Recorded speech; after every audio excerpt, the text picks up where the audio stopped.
Hello दोस्तों, मेरा नाम है साहिल खन्ना और आज हम बात करेंगे फाइनेंशियल प्लानिंग के बारे में। फाइनेंशियल प्लानिंग आपको रातों रात करोड़पति नहीं बना सकती है। फाइनेंशियल प्लानिंग एक रास्ता है जिससे आप अपने फंड्स को ढंग से मैनेज करते हैं। आप जितना पैसा कमाते हैं आप उसको ढंग से यूटिलाइज करते हैं ताकि आपका पैसा आने वाले टाइम में बढ़े। तो आगे जाने से पहले सबसे पहले मैं आपको कुछ कंसेप्ट्स बताना चाहूंगा जो कि बहुत ही ज्यादा जरूरी है फाइनेंशियल प्लानिंग को समझने के लिए। मैं उसको कहता हूं फाइनेंशियल कंसेप्ट्स। फाइनेंशियल प्लानिंग का सबसे इंपॉर्टेंट पार्ट है कंपाउंडिंग को समझना, क्योंकि कंपाउंडिंग ही आपको लॉन्ग टर्म पे अच्छे रिटर्न्स दे सकता है। कंपाउंडिंग का मतलब होता है अगर आप डेली बेसिस पे कहीं पे भी कुछ भी इन्वेस्ट करते हो तो over the period of time वो बहुत ज्यादा बढ़ जाता है, चाहे आपकी खुद की लर्निंग हो चाहे पैसा हो। अगर आप किसी जगह पे कॉन्स्टेंटली इन्वेस्ट करते रहते हो और वहां से आपको कुछ ना कुछ रिटर्न मिलता है तो over the period of time वो पैसा बहुत ज्यादा मल्टीप्लाई हो जाता है। तो यहां पे मैं आपको एक कैलकुलेशन दिखाता हूं। मान के चलते हैं आज आपके पास 10 लाख रुपए है और आप उसको इन्वेस्ट करते हो और वो जो भी आप इन्वेस्टमेंट कर रहे हो वो आपका पैसा 5 साल के अंदर डबल हो रहा है। तो देखिए जब आप 50-60 साल के होगे तो आपका पैसा कितना ज्यादा तक हो सकता है। यहां पे दूसरा पॉइंट आता है, आपको अपने एक्सपेंसेस को मैनेज करना पड़ेगा। आप कितने रुपए कमाते हो उससे आप अमीर नहीं बनोगे, आप कितने रुपए सेव करते हो उससे आप आने वाले टाइम में अमीर बनने वाले हो। तो सबसे पहले आपको क्या करना है, जो कि मेरा मानना है, आप जितना रुपए भी अर्न करते हो उसमें से एक सब्सटेंशियल अमाउंट बाहर निकाल के रख दो। वो आपकी सेविंग, इन्वेस्टमेंट, उन सारी चीजों के लिए होगा। बचे हुए पैसों के ऊपर आपको एक्सपेंस करना है। तो अगर आप 1 लाख रुपए महीना कमाते हो और आपको लगता है आपके मंथली एक्सपेंसेस, खाना पीना सब कुछ 20,000 रुपए के अंदर निपटते हैं, तो सबसे पहले जैसे आपके पास पैसा आए तो 80,000 रुपए आप निकाल के अलग रखो। 20,000 रुपए के अंदर ही आपको अपना पूरा पूरा महीना चलाना है। अगली चीज है टैक्स प्लानिंग। टैक्स प्लानिंग का मतलब आप जितने रुपए भी अर्न करते हो उसका कुछ अमाउंट आपको गवर्नमेंट को एज अ इनकम टैक्स देना पड़ता है। तो आप किस तरीके से अपनी उस इनकम को मैनेज करो कि आप कम टैक्स दो। तो यहां पे अगर आपकी अर्निंग बहुत ज्यादा है तो मैं सजेस्ट करूंगा कि always higher a CA. CA रखो। सीए आपकी बहुत ज्यादा हेल्प करता है, बहुत ही कम अमाउंट आपसे लेता है जितना आपका पैसा बचाता है उसके कंपैरिजन में। और अगर आप कम पैसा अर्न करते हो तो मैंने एक आई बटन में वीडियो दे रखी है, आप उसको देख सकते हो। वहां पे आपको अपना नॉर्मल टैक्स मैनेज करना आ जाएगा। अपनी रिटर्न जरूर फाइल करो। अगली इंपॉर्टेंट चीज है वो है मेडिकल इंश्योरेंस। बहुत ही ज्यादा इंपॉर्टेंट चीज है मेडिकल इंश्योरेंस। बहुत सारे लोग इसको छोड़ देते हैं कि हमको जरूरत नहीं है। आज के टाइम पे बहुत सारे लोगों को पैसों की जरूरत पड़ रही है क्योंकि उनके अचानक खर्चे बढ़ रहे हैं, हेल्थ के ऊपर अचानक ही उनके खर्चे बढ़ रहे हैं। तो अगर उन्होंने पहले से ही इस चीज को मैनेज कर रखा होता तो आज उनको दिक्कत नहीं आती। तो यहां पे आपको कितने रुपए तक का मेडिकल इंश्योरेंस लेना चाहिए, देखिए जितना आपकी पॉकेट अफोर्ड करती है उतना लेना चाहिए। अगर मिनिमम की बात करके चलूं मैं, एटलीस्ट कोशिश करो कि आप 1-2 लाख रुपए का एटलीस्ट आपके पास रहे, क्योंकि आज के टाइम पे अगर नॉर्मल आप हॉस्पिटल में भी जाते हो आपको इतने रुपए लग जाते हैं। यहां पे हमेशा सेफ साइड के लिए आप चल रहे हो, क्योंकि लोगों के घर बार बिक जाते हैं। अचानक हॉस्पिटल में कोई एडमिट हुआ, 2 लाख रुपए का खर्चा आया, 2 लाख रुपए उनके पास है ही नहीं बैंक अकाउंट के अंदर, कहां से लाएंगे? तो आइदर वो अपने जो बंदा है उसको बीमार रहने देंगे या फिर वो कहीं ना कहीं से लोन वोन कुछ भी जुगाड़ करेंगे। इससे बेटर अगर उन्होंने पहले ही मंथली का या फिर एनुअल का एक छोटी सी किस्त दी होती तो उनको उतना खर्चा नहीं करना पड़ता। तो मेडिकल इंश्योरेंस बहुत ही ज्यादा इंपॉर्टेंट चीज है जो कि हर एक बंदे को करनी है। चाहे आपके घर में बच्चा है, कोई बुजुर्ग है, हर एक बंदे का मेडिकल इंश्योरेंस जरूर होना चाहिए। अगला फाइनेंशियल कंसेप्ट है सेफ बेट्स। पिछले 1 महीने के अंदर बहुत सारा कुछ बदल गया। अगर आप देखते हो क्रिप्टो मार्केट में कितना बड़ा फ्लक्चुएशन आया है और इसकी वजह से मेरे को भी बहुत ज्यादा लॉस हुआ है। तो मैं एक चीज क्लियर करना चाहूंगा, ये कंसेप्ट होता है सेफ बेट। सेफ बेट का मतलब होता है कि आप ऐसी जगह पैसा लगाओ जो कि मार्केट लिंक ना हो। कल को अगर मार्केट में ऊपर नीचे कुछ भी होता है आपको उतना पैसा मिलेगा। ये टाइम थोड़ा सा खराब चल रहा है सभी के लिए, तो इस टाइम पे हमारे पास कुछ ऐसा पैसा होना चाहिए जो कि हमारे पास हमेशा रहे। जब भी हमको उस पैसे की जरूरत हो तो हमारे पास रहे। तो इसके लिए मैं आपको एक ऑप्शन बताता हूं। बजाज फाइनेंस का एक सिस्टमैटिक डिपॉजिट प्लान है जहां पे आप मंथली कुछ अमाउंट डिपॉजिट करते हो स्टार्टिंग विद 5,000 रुपीज और आपको एक फिक्स रिटर्न मिलता है। अगर कल को मार्केट घट जाती है, कुछ भी होता है, आपको उतना रुपया पक्का मिलेगा। तो इसकी सबसे अच्छी चीज यह है कि आप जब इन्वेस्ट करते हो तो जो आपको रिटर्न मिल रहा है वो 2 तरीके से मिल सकता है। एक मिल सकता है लमसम। लमसम का मतलब आपने जो इन्वेस्ट किया था उसके ऊपर कुछ रिटर्न मिलेगा और आपको पूरा पूरा अमाउंट मैच्योरिटी के ऊपर मिल जाएगा। जैसे कि आपने 5 साल के लिए पैसा सेव किया है और 5 साल के बाद वो आपको मैच्योरिटी के बाद पूरा पूरा पैसा मिल जाएगा। दूसरा क्या है, आपने पैसा सेव किया है और उसके बाद आपको मंथली इंस्टॉलमेंट टाइप्स मिलता रहेगा। तो यहाँ पे दो प्लान्स है और बजाज के ऊपर आप ट्रस्ट कर सकते हो, तो आपके पैसों को भी कुछ नहीं होने वाला। तो इनकी वेबसाइट के ऊपर देखते हैं, यहाँ पे इन्होंने एक पूरा कैलकुलेटर दिखा रखा है जहां पे आप देख सकते हो अगर आप मंथली कितना इन्वेस्ट करोगे तो आपको कितना रिटर्न मिल सकता है। तो मैंने डिस्क्रिप्शन में लिंक दे दिया है, आप लिंक पे क्लिक करके इनकी वेबसाइट पे जाके आप देख सकते हो कि आप कितने रुपए इन्वेस्ट करोगे तो आपको कितना रिटर्न कब तक मिल जाएगा। अगली एक बहुत इंपॉर्टेंट चीज है वो है पैसे को समझना। पैसे को समझने का मतलब अगर मैं ये पैसा यहां पे डालूंगा तो मुझे उस पैसे से कितना रिटर्न मिलेगा, क्या मुझे उससे फायदा होगा या फिर नुकसान होगा। इस चीज को समझना एक स्किल है और ये आपको over the period of time आएगा। जैसे मैं एग्जांपल लेके चलता हूं, अगर आपको एक घर लेना है, आप रेंट पे लोगे या फिर आप उसको खरीदोगे। देखिए, अगर आप पहला घर लेना चाह रहे हो तो मेरा मानना है कि खुद का लो, ठीक है, कोई दिक्कत नहीं है। पर और उसमें अगर आप रहना भी चाहते हो तो अपना खुद का लो, वो एक सेफ साइड होती है, क्योंकि बेसिक एसेंशियल 3 नीड्स होती है, रोटी कपड़ा मकान। कपड़े सबके पास है ही, घर सबको चाहिए होता है और रोटी के लिए हम काम करते रहते हैं। तो अगर आपके पास अपना मकान होता है तो बहुत ही इंपॉर्टेंट बेसिक नीड आपकी खत्म हो जाती है। तो घर लो, पहला घर, उसके बाद आपको और ज्यादा घर लेने की जरूरत नहीं है। रेंटिंग एक बहुत ही बड़ी चीज है जिसको लोग नहीं समझ पाते। जैसे एग्जांपल लेके चलता हूं, मुझे एक गाड़ी लेनी थी, ठीक है, और मुझे अब गाड़ी लेनी थी 50 लाख रुपए तक की। तो मैंने अपने पापा को बोला, मैंने कहा पापा कौन सी गाड़ी लूं, मुझे आप बताओ। तो उन्होंने मुझे एक सिंपल सा क्वेश्चन पूछा कि तू मंथली कितना बाहर घूमेगा। नॉर्मली मेरा जो होता है वो घर से ऑफिस, ऑफिस से घर होता है। वंस इन अ वाइल मैं कभी बाहर जाता हूं, नॉर्मली मेरा यही रूटीन बना रहता है। तो मैंने कहा पापा मैं मैक्सिमम 100 किलोमीटर ट्रेवल कर लूंगा महीने का। तो पापा ने कहा अगर तू इसको कैब के ऊपर ट्रेवल करता है तो तेरे को कितना रुपए देना पड़ेगा। अगर हम 15 रुपए किलोमीटर मान के चलते हैं तो मुझे 1500 रुपए देना पड़ेगा नॉर्मल कैब के ऊपर। अगर मुझे बड़ी गाड़ी चाहिए, लग्जरियस भी लेता हूं, तो मुझे शायद 5-6 हजार रुपए के अंदर मेरा काम निपट जाएगा। पर यहां पे मैं 50 लाख रुपए दे रहा हूं। अब मान के चलते हैं मैं उसको कहीं पे इन्वेस्ट करता हूं और मुझे मंथली 1% का इंटरेस्ट मिल रहा है, मतलब एनुअली मुझे 12% का रिटर्न मिल रहा है। मुझे लॉजिकली वहां से 50,000 रुपया मिल रहा है। तो 50,000 रुपया का नुकसान करके मैं एक गाड़ी ले रहा हूं। क्या ये चीज की जरूरत है या फिर नहीं है, ये आपको खुद से डिसाइड करना पड़ेगा। तो यहां पे आपको पैसे को समझना पड़ेगा और ये चीज आपको एक्सपीरियंस से आएगी। तो चलिए एक क्वेश्चन आपसे पूछता हूं कि मान के चलते हैं मेरे पास में 1 करोड़ रुपया है, तो मुझे वो अपना 1 करोड़ रुपया कहां पे इन्वेस्ट करना चाहिए? अपने बिजनेस के ऊपर इन्वेस्ट करना चाहिए या फिर शेयर मार्केट के ऊपर इन्वेस्ट करना चाहिए? मेरा बिजनेस, मुझे अगर मैं 1 लाख रुपए लगाता हूं तो मुझे वो 20,000 रुपए का प्रॉफिट मंथली अर्न करके देता है। तो मुझे कहां पे पैसा लगाना चाहिए? आप नीचे कमेंट के अंदर इस प्रॉब्लम को सॉल्व कर सकते हो। तो यहां से अगर आपने इसको सॉल्व किया तो आपको एक अंडरस्टैंडिंग मिलेगी। जरूरी नहीं है कि आपको उसी जगह पे पैसे लगाना है जहां पे सब बता रहे हैं, आपके लिए एक अलग ही फॉर्मूला हो सकता है।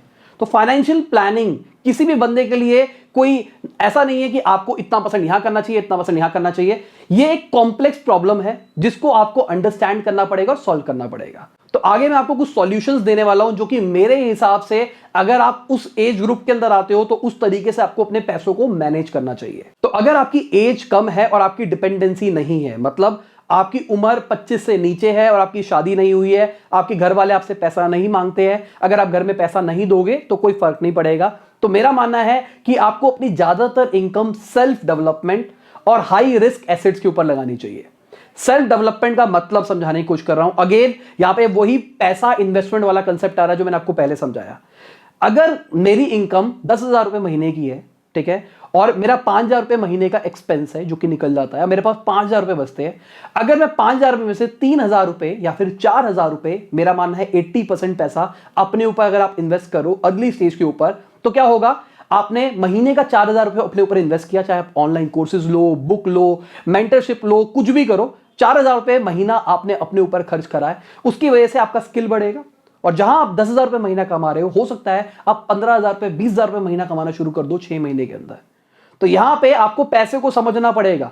मैंने जो स्टार्टिंग में कहा था, आपने अपने ऊपर इन्वेस्ट किया और वो इन्वेस्टमेंट करने के चक्कर से आपके खुद की इनकम बढ़ गई, तो आप ज्यादा अच्छा रिटर्न देने लग गए। और जो बचा हुआ 20% है ना, वो लगाओ हाई रिस्क चीजों के ऊपर, जहां पे पैसा शायद आपका जीरो भी हो सकता है, पर अगर वो रिटर्न देगा तो बहुत ही ज्यादा रिटर्न दे सकता है। जैसे कोई स्टार्टअप है, उसके ऊपर इन्वेस्ट कर दो।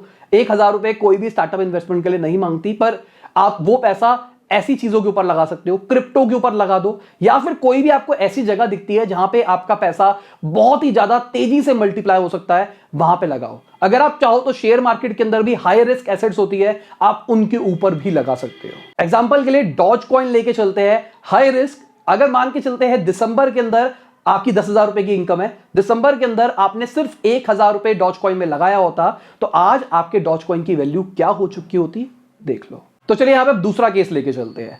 अगर आपकी डिपेंडेंसी नहीं है और आपकी एज रिलेटिवली बड़ी है, मतलब आप 25 से ऊपर आ चुके हो, अभी भी आपके घर वाले पैसे नहीं मांगते, अभी भी आपकी शादी नहीं हुई है, तो यहां पे आप अपनी सेल्फ डेवलपमेंट के ऊपर रिलेटिवली कम पैसा खर्च कर सकते हो। कंडीशन यहां पे यह है कि आपकी इनकम थोड़ी ठीक हो चुकी है, मतलब आप 50-60 हजार रुपए महीना कमा रहे हो, मैं यहां पे मान के चल रहा हूं, तब आप अपने ऊपर सिर्फ 5-6-7-8 हजार रुपए लगा रहे हो। ठीक है, यह है सेल्फ डेवलपमेंट के लिए। बचा हुआ जितना पैसा है ना, उसको आपको बांटना है हाई रिस्क, मीडियम रिस्क और सेफ बेट्स के ऊपर। अब कितना कितना परसेंट किस किस में लगाए, ये आपके ऊपर टोटली डिपेंडेंट है कि आपकी रिस्क टेकिंग कैपेबिलिटी कितनी है। मेरा मानना है कि अगर आप रिलेटिवली यंग हो, मतलब आप 26, 27, 28 के आसपास हो, तो आप ज्यादा रिस्की बेट्स लगाओ, क्योंकि अभी क्या होगा, अगर आपके 10 रुपए 100 रुपए बन सकते हैं तो कोई नुकसान नहीं है उस चीज के अंदर। तो मेरा मानना है 20, 30, 40% तक भी आप हाई रिस्क के ऊपर खेल सकते हो। दूसरा मीडियम रिस्क। मीडियम रिस्क का मतलब यह हुआ जहां पे आपको 10, 12, 15% की रिटर्न मिल रही है। हाई रिस्क का मतलब हो रहा है 20, 22, 25% तक की रिटर्न मिल रही है।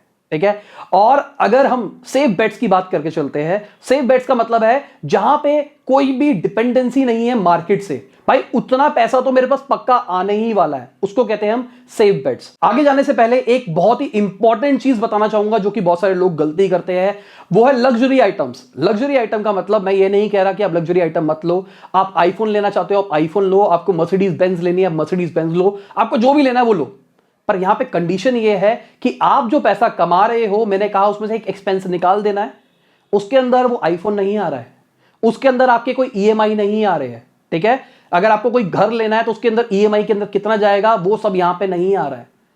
आपको उसके लिए 10% अलॉट करना है अपने अलग से, और उसको मैं कहता हूं लग्जरी फंड।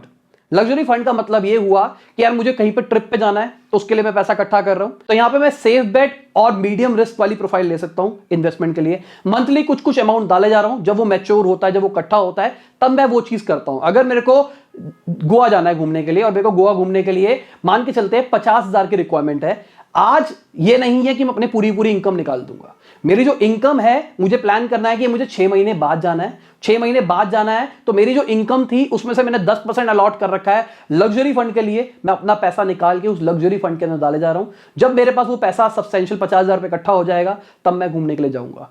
तो पैसा कमाने का मतलब, अगेन बोल रहा हूं, ये नहीं है कि आप अय्याशी करो। अगर आपकी नौकरी लगी हुई है, आपको 2 लाख रुपए 3 लाख रुपए महीना मिल रहा है, तो भाई के पास बहुत पैसा है, भाई कहीं पे भी उड़ा सकता है।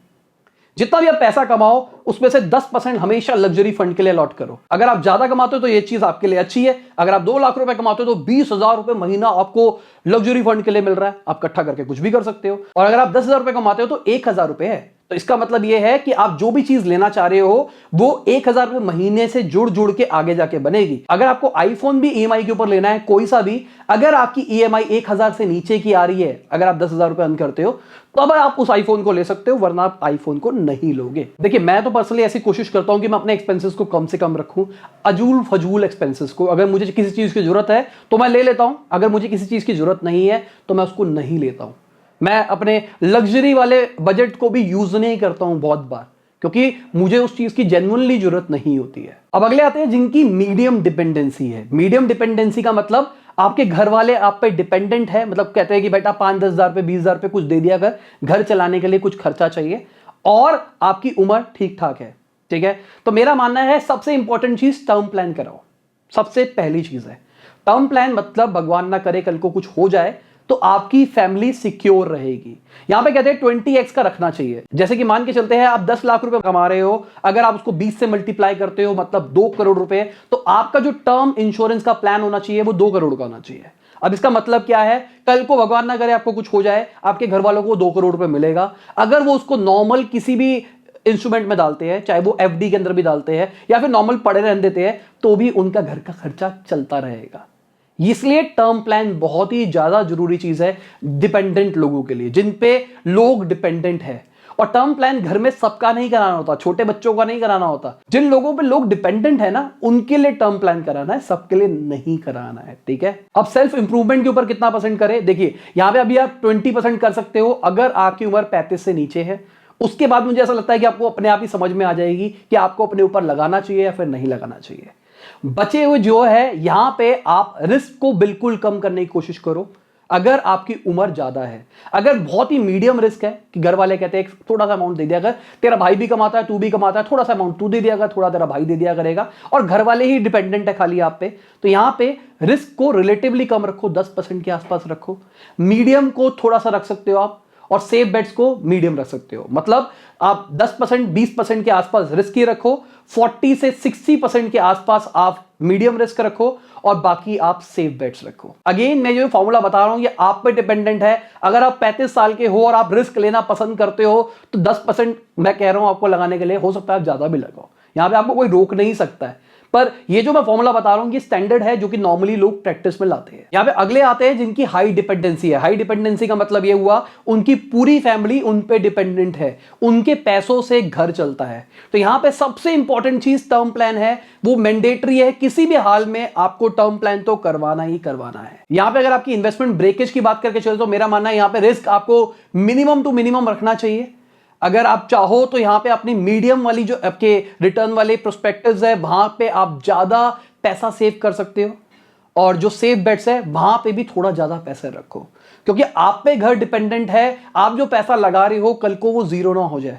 अभी मार्केट ऊपर है, कल को अगर मार्केट फ्लक्चुएट होती है और आपको इमरजेंसी फंड्स की जरूरत पड़ती है तो आपको दिक्कत आएगी। तो ये जो इमरजेंसी फंड मैंने बोला है ना, ये बहुत ही इंपॉर्टेंट है, खासकर डिपेंडेंट लोगों के लिए। जिन लोगों की डिपेंडेंसी लो भी है ना, मैं इनफैक्ट उनको भी रिकमेंड करूंगा कि इमरजेंसी फंड जरूर बनाओ। अब इमरजेंसी फंड होता क्या है, जैसे कि अभी बुरा टाइम चल रहा है, लॉकडाउन आ गया अचानक, लोगों के पास पैसा नहीं है, अब किसी की नौकरी चली गई, भाई पैसा नहीं है, कैसे करेंगे? तो यहां पे आप अगर पहले से इमरजेंसी फंड बना के रखो। इमरजेंसी फंड मेरा मानना है कि आप 12 महीने तक के अपने एक्सपेंसेस इकट्ठे करके रखो। मतलब क्या हुआ, जैसे कि मंथली आपके एक्सपेंसेस मान के चलते हैं 50,000 रुपए के हैं, तो 12 महीने का मतलब 6 लाख रुपए हो जाता है। तो एटलीस्ट 6 लाख रुपए आपको अलग से रखना है लिक्विड फॉर्म के अंदर। लिक्विड फॉर्म के अंदर मतलब कल को अगर आपको उन पैसों की जरूरत पड़े तो आपको हाथ के हाथ मिल जाए। और ये टोटली सेफ बेट्स होने चाहिए कि भाई ये पैसा तो पक्का पक्का है, मुझे कोई डर नहीं है इन चीजों का। तो अगर आपको और ज्यादा सेफ होना है तो आप 2 साल तक भी सेव कर सकते हो। ऑल्दो मैं रिकमेंड नहीं करूंगा, 1 साल इज मोर देन सफिशिएंट। 2 साल अगर आपको देखना है तो 2 साल का भी इमरजेंसी फंड कर सकते हो। उसके ऊपर मेरे हिसाब से बेवकूफी है। अगेन ये वही फंड्स वाली बात आ गई कि किस तरीके से आप पैसे को समझते हैं, वही चीज आपको समझाएगी सारी की सारी चीजें। तो 1 साल is more than sufficient runway के लिए। यहां पे अगर आप कल को नौकरी छोड़ के अपना बिजनेस भी शुरू करना चाहते हो, जो कि आजकल मिड लाइफ क्राइसिस आने लग गए हैं, अचानक लोग 32-33 साल के होते हैं और कहते हैं यार मेरे को नौकरी में मजा नहीं आना, मुझे बिजनेस करना है। अगर आप बिजनेस भी करना चाहते हो तो बिजनेस करने के लिए जो आपको फंड चाहिए वो अलग होना चाहिए, इमरजेंसी फंड अलग होना चाहिए। इस चीज को हमेशा याद रखना। बिजनेस करने के लिए अगर आपको 10 लाख रुपए की जरूरत है तो 10 लाख रुपए अलग है, और इमरजेंसी फंड अगर आपको एक घर के खर्चे के लिए आपको 10 लाख रुपए चाहिए तो वो अलग रहेगा। इस चीज को हमेशा याद रखना। आगे एक बहुत ही इंपॉर्टेंट चीज है, वो है रिटायरमेंट प्लानिंग। वो बहुत सारे लोग स्किप कर जाते हैं। लोगों को लगता है भाई रिटायरमेंट जब लेके तब तक तो मुझे पैसा आ जाएगा, मैं बहुत अमीर हो चुका हूँ। आज आप अच्छी सिचुएशन में हो सकते हैं, जरूरी नहीं है जब आप रिटायरमेंट लो आप अच्छी सिचुएशन में हो। टाइम का कुछ नहीं पता ना। तो आप पहले से अगर अपने रिटायरमेंट प्लान करके चलोगे तो आपको उस टाइम पे दिक्कत नहीं आएगी। कई लोग कहेंगे भाई हम इंडिया में रहते हैं, हमारे जो कल को बच्चे होंगे वो हमको सपोर्ट कर पाएंगे। कुछ नहीं पता है, ठीक है, फ्यूचर का कुछ नहीं पता, कलयुग चल रहा है। तो अपनी डिपेंडेंसी खुद से तैयार करके रखो, रिटायरमेंट प्लानिंग खुद से करो। अब रिटायरमेंट प्लानिंग के अगर आप गूगल पे सर्च मारोगे तो बहुत सारे रिटायरमेंट प्लान मिल जाएंगे। यहां पे आप समझो कि कौन से में आपको ज्यादा अच्छी रिटर्न मिल रही है। अगर आप खुद से इन्वेस्ट करके ज्यादा अच्छी रिटर्न ले सकते हो तो खुद से इन्वेस्ट करो, यहां पे कोई इशू नहीं है। पर मेरा मानना है कि जो रिटायरमेंट प्लान होते हैं वहां पे आपको टैक्स सेविंग भी मिल जाती है, इसलिए रिटायरमेंट प्लान बेटर रहते हैं। अगर आप सीए रखोगे तो सीए आपको इन चीजों के लिए बहुत ज्यादा गाइड करेगा कि भाई रिटायरमेंट प्लान ये वाला ले लो, इसके अंदर आपको इसमें सेविंग मिल जाएगी, इसमें सेविंग मिल जाएगी। और अगर आप बिजनेस कर रहे हैं तो बिजनेस वाले एक चीज को ध्यान से समझने की कोशिश करो, वो है भाई आपको भी फाइनेंशियल प्लानिंग का ध्यान देना है। मैंने अक्सर देखा है जो लोग बिजनेस करते हैं वो इन चीजों को स्किप कर जाते हैं। भाई अपना पैसा है, अपन बिजनेस में लगाएंगे, कल को बिजनेस बढ़ाएंगे और उससे हमारा पैसा तो जिंदगी भर बैठ के खाएंगे। देखिए लॉकडाउन ने ही सिखाया है, बहुत सारे बिजनेसेस बंद भी हो जाते हैं। तो अगर आप अपने पैसों को ढंग से मैनेज करके चलेंगे पहले ही, तो आपको बाद में नुकसान नहीं होगा। और मेरा ऐसा मानना है कि जैसे आप बिजनेस में बढ़ते जाते हैं, आपका बिजनेस ग्रो करता रहता है, तो आप इन सारी चीजों को इग्नोर करने लग जाते हैं, क्योंकि आपके पास टाइम नहीं होता। आपको नहीं पता होता भाई किस शेयर में इन्वेस्ट करना है, किस म्यूचुअल फंड में डालना है, कहां पे क्या इन्वेस्ट करना चाहिए। आपको जो आपका सीए कहता है आप वहां इन्वेस्ट कर देते हैं। देखिए सिंपल सी बात, आजकल मार्केट के अंदर एडवाइजर्स भी आ गए हैं जो आपकी हेल्प कर सकते हैं आपके पैसों को ढंग से मैनेज करने के लिए। अगर आपका अच्छा बिजनेस है और आपको टाइम नहीं मिलता, तो प्लीज हायर एडवाइजर। वो आपको बेटर गाइड करेंगे और बहुत ही नॉमिनल अमाउंट लेते हैं, बहुत ज्यादा पैसा नहीं लेते हैं, और वो आपको गाइड करेंगे आपको कहां कहां लगाना चाहिए। मेरा मानना है कि ये जो छोटी छोटी असिस्टेंस होती है ना, ये बहुत ही ज्यादा इंपॉर्टेंट होती है जैसे आप लाइफ में आगे बढ़ते हो। तो चलिए इसी के साथ ये वीडियो खत्म होती है। उम्मीद करता हूं आपको मजा आया होगा। लाइक कर देना, और अगर कोई क्वेश्चन है तो नीचे कमेंट में आप पूछ सकते हैं फाइनेंशियल प्लानिंग के रिगार्डिंग। और एक लास्ट क्वेश्चन पूछना चाहूंगा, नीचे कमेंट के अंदर आप बता सकते हैं क्या गोल्ड एक अच्छी इन्वेस्टमेंट है या फिर नहीं है। कमेंट बिलो, ये आपका खुद का टेस्ट है। बाय, गुड नाइट, शब बखैर, खुदा हाफिज, गुड मॉर्निंग, गुड आफ्टरनून, जब भी आप वीडियो को देख रहे हैं।